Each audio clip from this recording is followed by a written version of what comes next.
Good morning, everyone. And welcome to Living Beyond Limits and our outdoor service. I'm so glad that you showed up today, and everybody's wearing a mask and 6 feet apart, and that's really good, and I thank you for that and appreciate you doing that, and I'm just so glad that you joined us today. And so I'm going to start our service by reading to you our mission statement. If you know it, you can join me in saying it, and if not, you can just take it in. It says, "We are a sanctuary where people can discover and reveal the presence of God within their own being and experience their oneness with all life. Through the realization of this inner presence of love and peace, we give way to the evolutionary impulse of the divine and become a beneficial presence in the world." So that's what each and every single one of us here is doing, is waking up to the divinity that already lives within us. That presence that is felt so powerfully in nature, that is experienced here in the park, and that is experienced in the love that we feel and the connection that we feel with each other, that presence is the presence of the divine. And it expresses within us as love and peace and the truth of our own wholeness and the truth of our own authentic power and goodness. Because what happens is it's as we come to recognize that that is always within us, regardless of what's happening in the world, regardless of what's happening in our lives, that then we have access to it. That then we can bring that presence of peace or of love or the truth of our own wholeness forward when the world is not reflecting that back to us. And as we do that, not only do we become a beneficial presence in our own lives, but we become a beneficial presence to whomever we are having a conversation with or interacting with. And because we are all connected and part of the whole, part of the oneness of humanity, we actually affect that whole. And so I say thank you to every single one of you for answering the call of your own spirit, to be walking this path, to be awakening to your own divinity, and to be being a beneficial presence in this world. Thank you so much for that. And so on podium with me this morning is our practitioner, David Conant. He's going to come up and lead us in an evocation and do a contemplative reading for us. And so we're going to listen to the song beforehand, "We Are" by Denise Rosier, that will help settle us in to that space of quietness. So I invite you just to settle into your own beingness, to that place of quiet and stillness that is within you, and to allow yourself just to open up.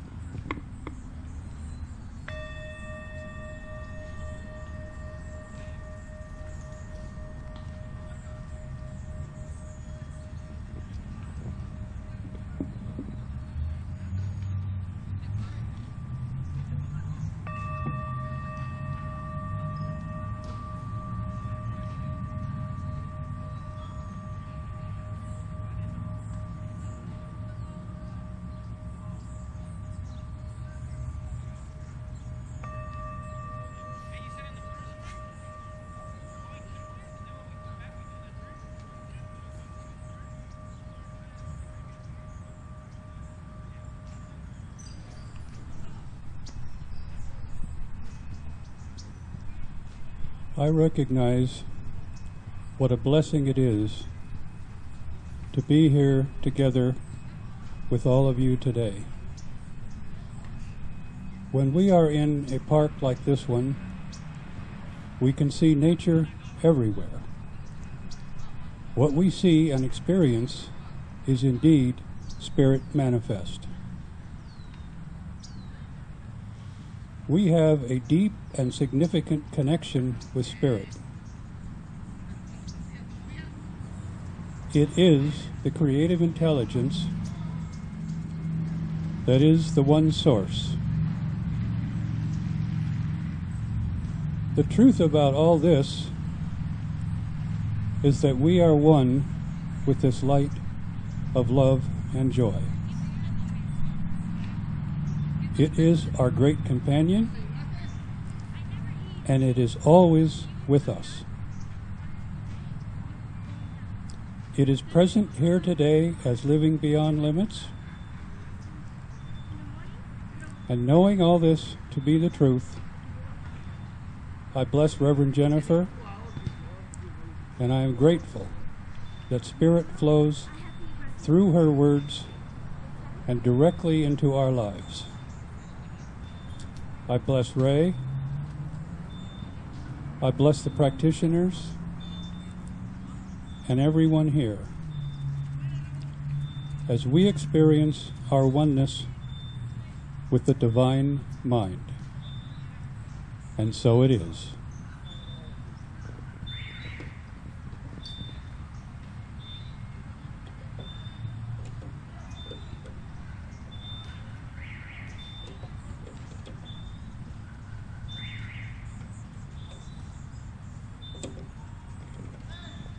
Good morning. My reading today is from 365 Days of Richer Living by Ernest Holmes and Raymond Charles Barker. The title is, I lift up my cup of acceptance, knowing the divine outpouring fills it to the brim. God is able to make all grace abound toward you, that ye, having all sufficiency in all things, may abound to every good work. 2 Corinthians. We lift up our cup of acceptance to the divine bounty when we think affirmatively and with gratitude to the giver of all life.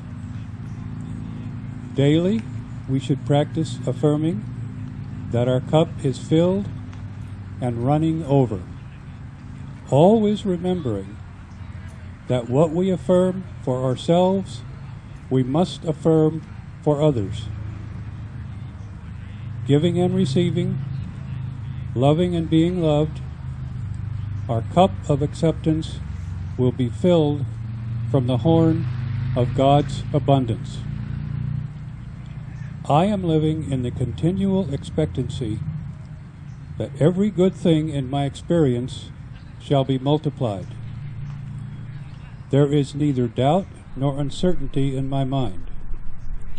I know that the Spirit of God has made me, and the breath of the Almighty has given me life. I have complete confidence in this Spirit. Today is filled with blessings for myself and others. The past is gone, and I gladly let it go. The present is filled with peace and joy, and the future with hope. Gratefully, I accept the presence of love and divine givingness, and I gladly extend this love and givingness to everyone I meet.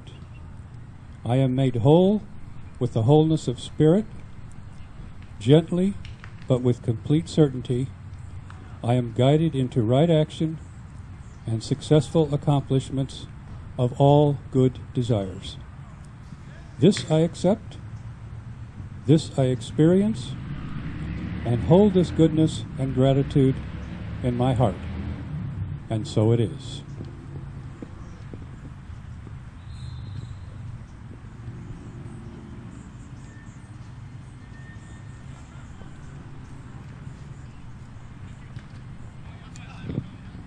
So happy Thanksgiving, everyone. So do you have anything in your life that you feel grateful for? Do you have anything in your life that is rich and meaningful to you? Do you have any people or any relationships that you really love and that you really appreciate and that you just really hold dear? Well, welcome to Thanksgiving, huh? You know, I don't know about you, but for me, Thanksgiving has so much become about gratitude and about feeling grateful for the richness in my life, for all the good that I have in my life, and then honoring that good and celebrating that good. And yes, it's nice to have Thanksgiving dinner, and it's nice to be with those people that we love. But really, for me, the sacredness of the holiday is about gratitude. Gratitude for the beautiful and the full and the rich life that I am living and that life that I've been gifted with. And it's in that recognition of that it really feels sacred to me. And I know that right now, with all that's going on in the world, it's really easy to actually not feel very grateful. In fact, it's really easy to feel frustrated and irritated and disappointed, and maybe even to feel grief, like you're grieving the life that you used to live. With the pandemic going on that we've been living through for 9 months almost now, and the COVID numbers rising right now, with the possibility of things closing down again next week if the numbers don't go down and the staying safer at home orders going back out again. I know that all of us, I'm sure, have probably had plans that have been canceled, maybe vacations that have been canceled, memorial services and weddings that have been postponed. And I know for many of us, the typical holiday traditions that we participate in will be different this year, or maybe non-existent altogether. And that feels really disappointing, and it really feels like loss, because it is loss. So it's really easy right now during this time then to get focused on what is wrong in our lives and in the world rather than what is right in our lives and in the world.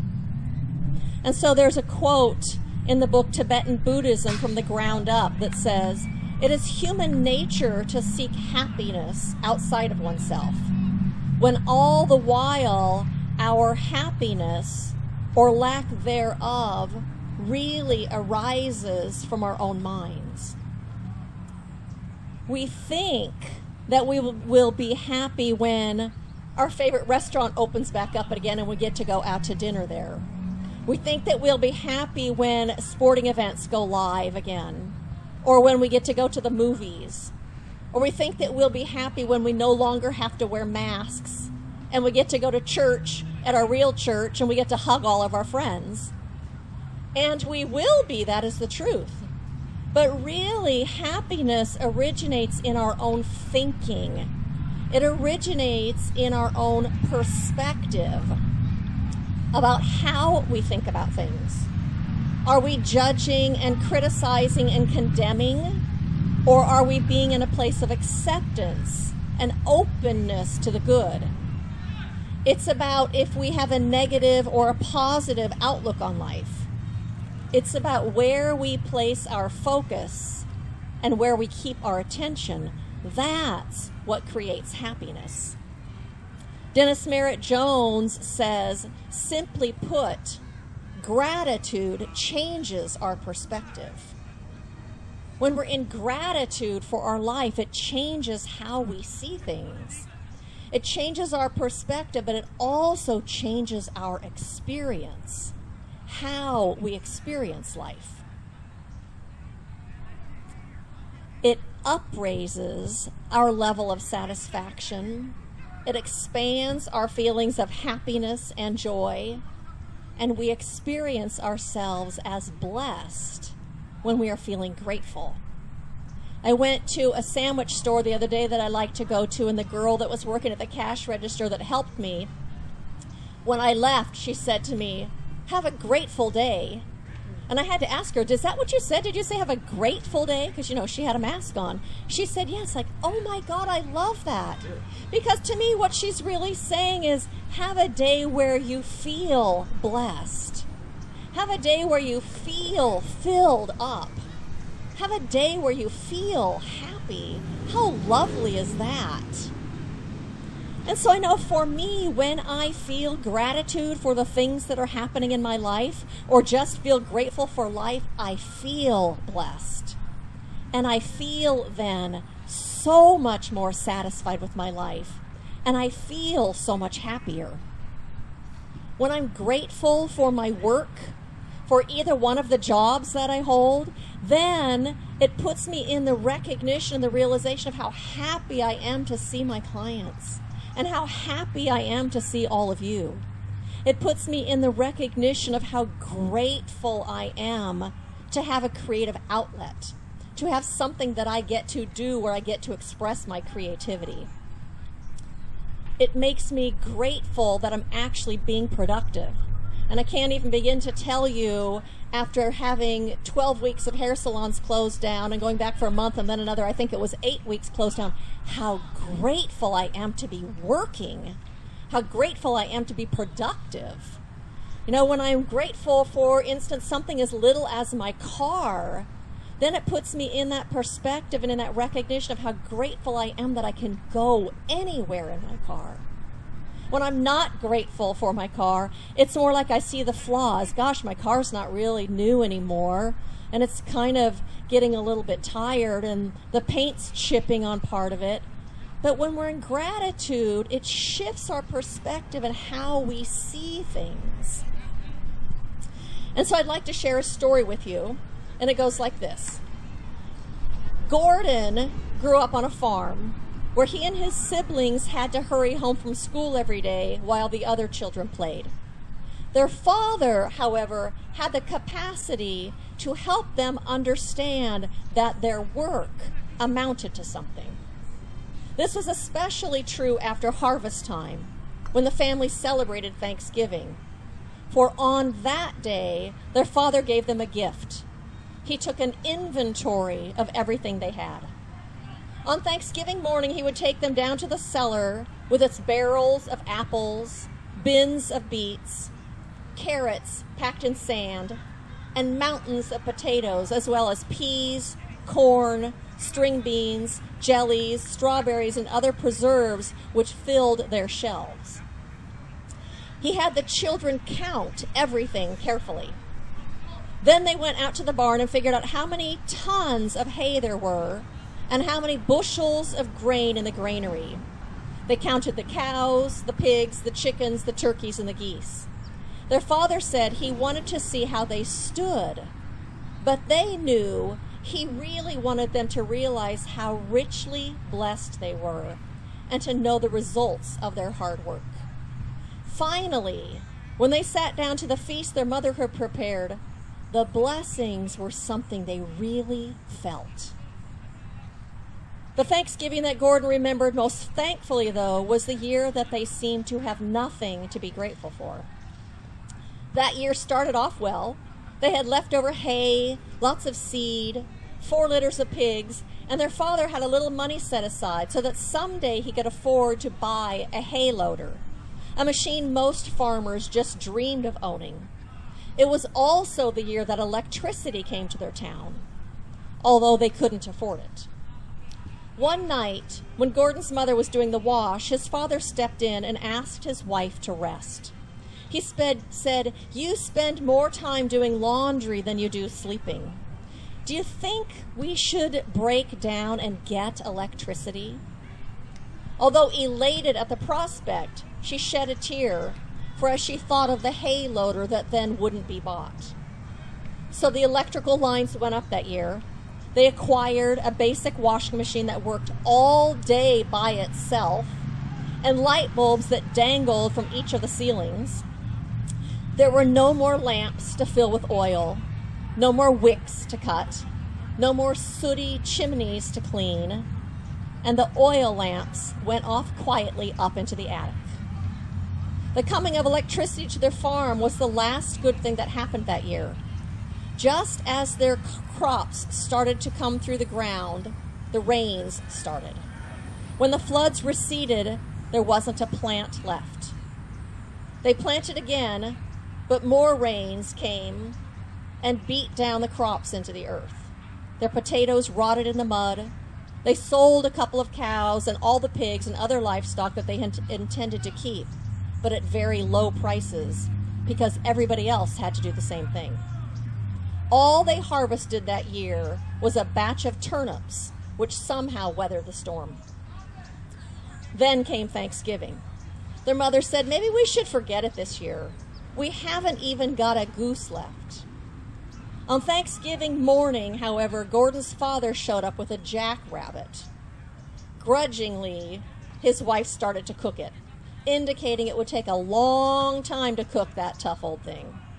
When it was finally on the table with some of the turnips that had survived, the children refused to eat. Gordon's mother cried, and then his father did a strange thing. He went up to the attic, got an oil lamp, took it back to the table, and lighted it. He told the children to turn out all the electric lights.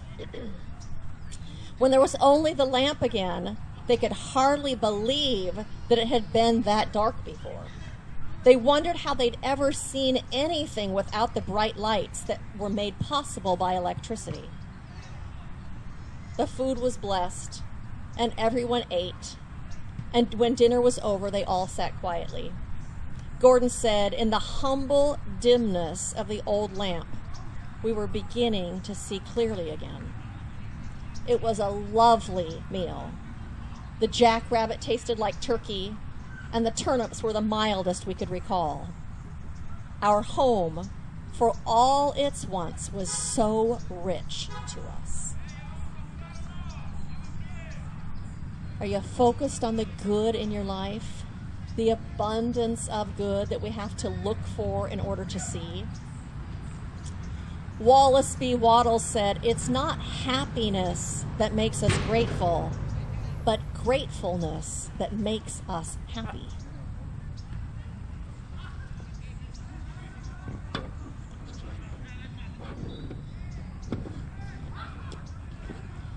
On our Zoom call that we have every week this week, we talked about gratitude. And we talked about the things that we love the most about our homes, and the things we love the most about the city that we live in, the things we love most about our lives. We talked about the things that are deeply satisfying to us, and the things for which we feel blessed. And getting to share that with other people, and getting to hear them share those things that they love so much about their lives was just heart-opening. Just you could feel the love pouring out of everyone, pouring out of me also. It's heart-opening to get to hear that. It's rich, and it magnifies the feelings about the good that we have in our lives.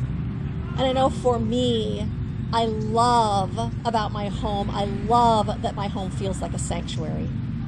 And if you've ever been to my house, the reason that I bought my house was because of the windows. All of my windows look out into the backyard, and it's green, and there are trees and flowers and plants and bushes, and it's beautiful because I love being in nature. And it feels like bringing the outdoors in, that I get to be in that experience of nature. And what I love most about the city, Long Beach, that I live in is the diversity. I love being in that diversity of different people. And I think that one of the things that it does is it allows me to see good in so many more areas and aspects of life. It allows me to love in a much greater way than I would if everybody was just like me. And the thing that I love most about my life is the incredible freedom that I have. The freedom to do what I want, when I want to do it, to create my own schedule and to create what I do. But to hear other people share about what they love in their lives filled me up also.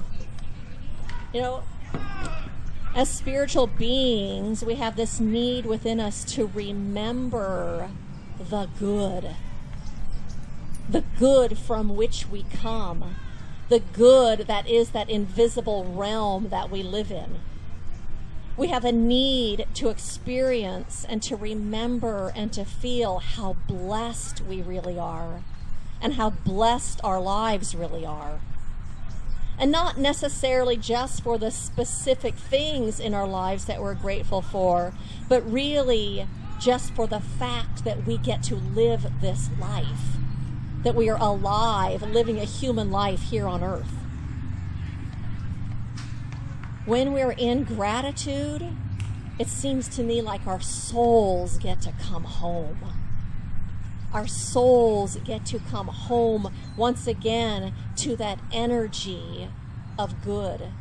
Come home to the kingdom that we sometimes forget that we live in. The kingdom of good, the kingdom of opulence, a kingdom of boundlessness that is simply here for the taking for each and every single one of us. Dennis Merritt Jones said, "There's a difference between counting your blessings and knowing that you are blessed. This is the power of perspective. Knowing you are blessed originates in your heart. It's a simple awareness that you are blessed with the gift of life." The title of my talk today is Grateful. And I'm talking about that when we are in touch with our own gratitude, and that when we feel grateful, it actually takes us to a place where we can experience and see the bounty of life. It takes us where we can see the bounty in our own lives and in life itself. And that, in turn, enables us to feel blessed. And that, in turn, makes us feel happy. Gratitude can actually be a way of life. There are studies, I've been reading lots of stuff about gratitude this week, and there are studies actually show that people who are grateful, actually there's a correlation, they experience better health. That gratitude creates a greater satisfaction with life. It creates a greater sense of well-being. Gratitude enables us to sleep better and to have better sleep. It creates optimistic expectations about the future when we feel grateful for what already is. Dennis Merritt Jones also said to give thanks for, to be grateful for, to show appreciation for, or to know and accept one's good fortune all carry the energetic imprint of abundance. All of those things remind us of the abundance that we live in. Appreciation allows us to experience the truth of abundance. And because like attracts like, when we're in gratitude and feeling grateful, we automatically draw more of that same good to us. And in that gratitude, we also open our hearts so that we are more able to receive the good. I also think really that love and gratitude are so close to each other. Love and gratitude, I really think, are two sides of the same coin. That when we think about what we love, or when we think about who we love, we automatically feel grateful. And when we feel grateful for the things in our lives, we automatically have our heart open. And then we automatically come to the world from that energy of love. I don't think you can separate love and gratitude. And so I'd like to give you the opportunity for a moment just to think about some of the things in your life that you love. And so I invite you to close your eyes for a minute and to think about, what do you love most about your home and why?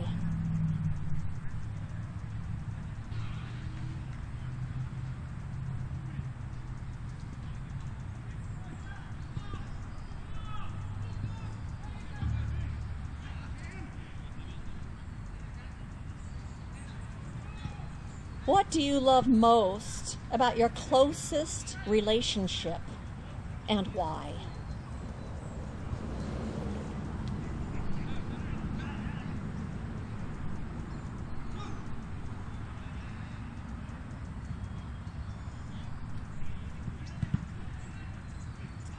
What do you love most about your work and why?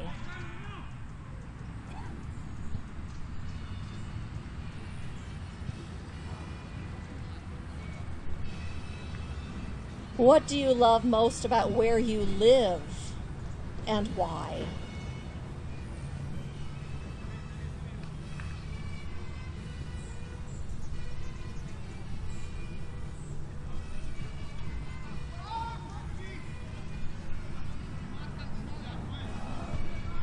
And what do you love most about your life and why?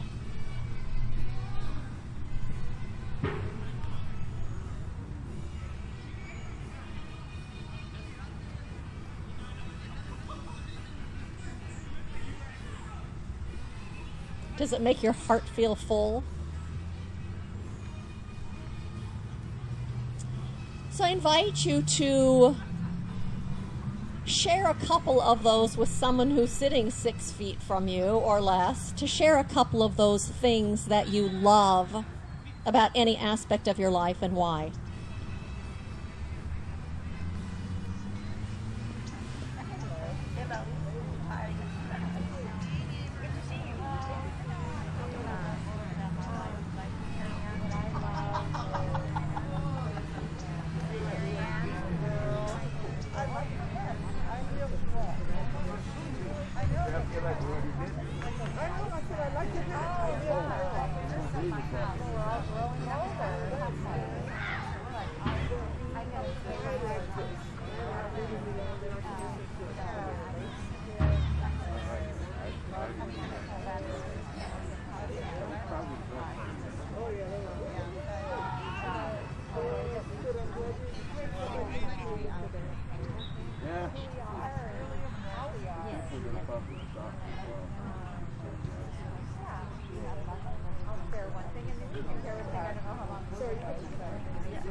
And when you're complete, to take a seat back in your chair so that I can tell.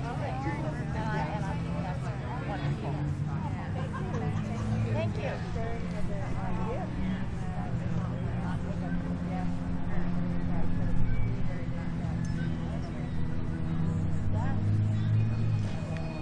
Yeah. Thank you. Does that make your heart feel full? Does it make your heart feel so full getting to hear what other people love about their lives?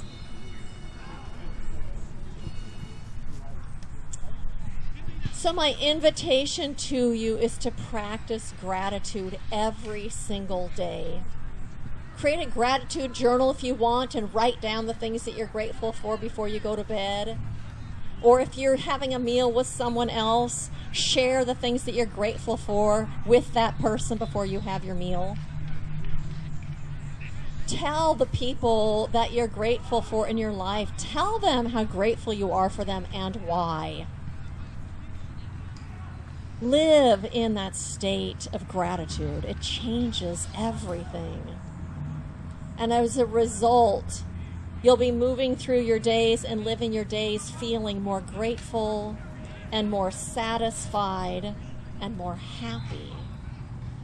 And so, happy Thanksgiving to each and every single one of you, and have a grateful day.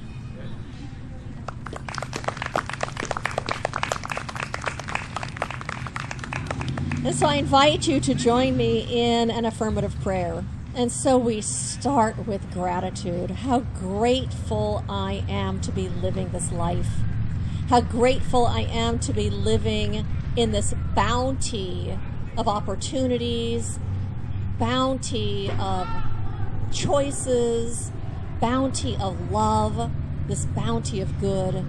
And so I recognize that, yes, indeed, we are living in the kingdom. We are living in the kingdom of God, which is the kingdom of good right now. And that it is a kingdom of infinite potential and boundless good. It is a kingdom of love and wholeness and peace and truth and wisdom and intelligence. And that kingdom is all around us as well as within us. For yes, indeed, we live and move and have our beingness within this one, and that it is the very essence of our life.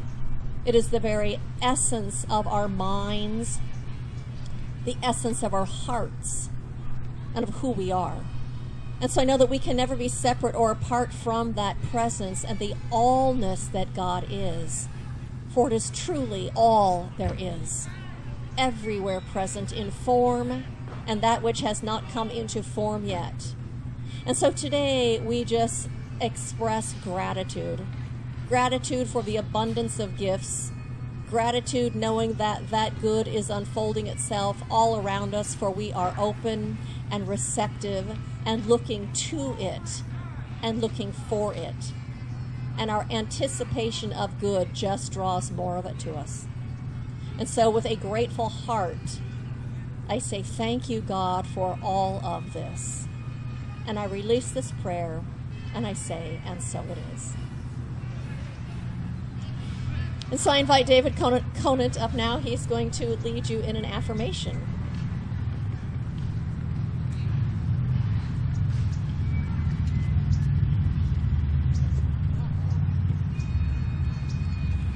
Okay, if you all would repeat after me. Today, I know with absolute certainty that I am living a rich and gifted life. Every day I experience and feel gratitude for the blessings in my life. I am grateful to be able to share my good with others. And so it is. And so it is now time for our offering. So if you brought an offering with you today, I invite you to come up here and place it in the basket.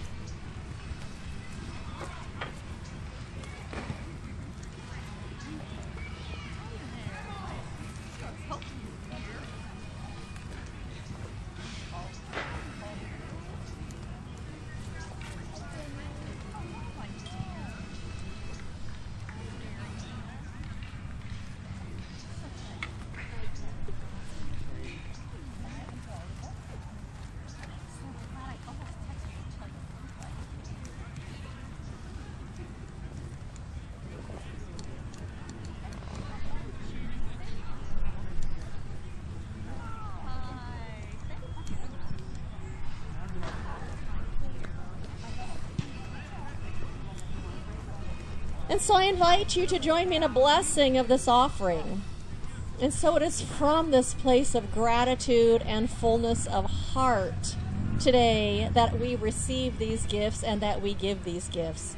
For knowing that when our heart is full and open and we are in gratitude, we magnify the good that's in our life. So this prayer magnifies this good, and I bless this offering today, knowing that it blesses every single person that is here, for it is the thing that allows Living Beyond Limits to continue to do business and to be this beneficial presence in the world, to be this place of coming home, this beacon when we get lost and can't find our way. And so I bless this offering today. I bless this community and every single person in it.